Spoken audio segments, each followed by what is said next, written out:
Hi, I'm Lieutenant B.J. Gruber, MPAC Coordinator for the Marion Police Department. I'm here today at the beautiful and historic Marion Community Foundation with Dean Jacob. And we're introducing today also our new Community Improvement Officer, Officer Casey Thomas. We're going to talk a little bit today about the importance of junk motor vehicles. And for that, we're going to kind of turn to Casey here for a moment. What are some of the criteria that we look at for junk motor vehicles? Criteria is they're 5 years or older, unlicensed in a driveway or private property, partially dismantled, which could mean no tires, no windshields, a fair market value of under $1,500, and inoperable, which the definition of inoperable, it just doesn't run with no motor or it hasn't moved in 14 consecutive days. And typically our response to these is some kind of a letter. How does that work?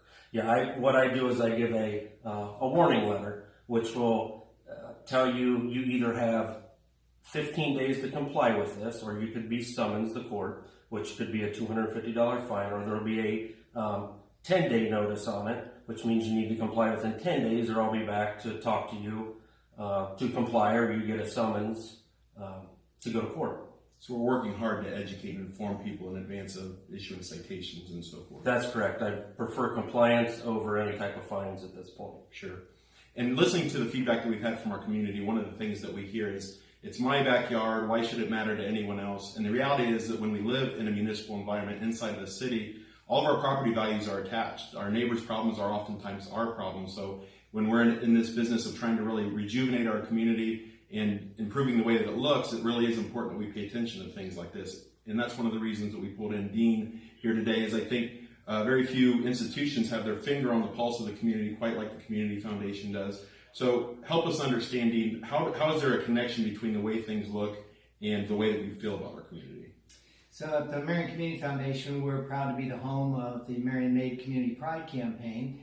And so we're obviously very proud of our community, and we've learned that studies show that how people feel about where they live, it's called place attachment, just how much you love your community and what you think of your community is important, because that in turn helps communities prosper. So it's important that our community look good, not only to ourselves so that we feel good about our community, but when people come to visit here, that they think of our community as a great place, that it looks good as well, and that gives you a good feeling.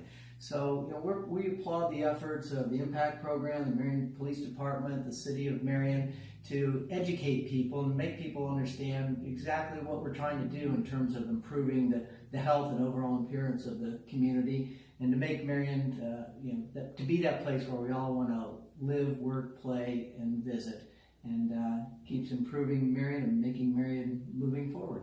Absolutely. We appreciate that today. And as always, if you have any questions about any of these laws, you can feel free to contact us at the Marion Police Department, 387-2525. Casey, what's your extension? 1148. Absolutely. So have a great day. And again, if you have any questions, feel free to reach out to us. Thank you.